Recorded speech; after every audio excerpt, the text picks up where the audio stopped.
Welcome to the Banker Lamp. Please enjoy the video. You start by opening the scanner app and positioning the document precisely. This reduces crop errors later.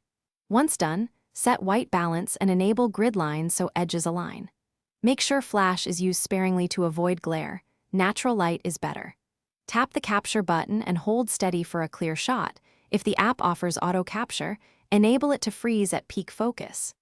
These initial choices determine image quality for the whole PDF creation process.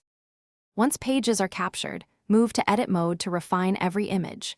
Use auto crop first, then nudge corners manually to correct perspective. This prevents text distortion in the PDF. Make sure to apply a consistent enhancement filter, grayscale for text-heavy pages, color retain for images.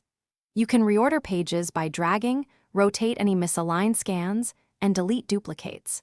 Taking these steps now saves time later and ensures a clean, readable final PDF. To finish, tap Export and choose Create PDF. Pick the quality setting that balances file size versus readability. Once the PDF is generated, add a descriptive file name and, if needed, password protect the file for security. Make sure to compress if you must email it, or select Cloud Upload to sync across devices. If something goes wrong, retry export at a lower quality or rescan the problematic page. Often recropping a single page fixes most PDF corruption issues. Thanks for watching. If this was helpful, leave a like and consider subscribing. See you next time.